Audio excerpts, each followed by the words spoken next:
Hello, my dear friends. Today we're talking about clutter everywhere. Whew.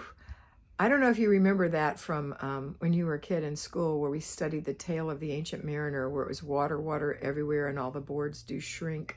Well, instead we're saying clutter everywhere, and boy, don't it stink. It stinks to have clutter.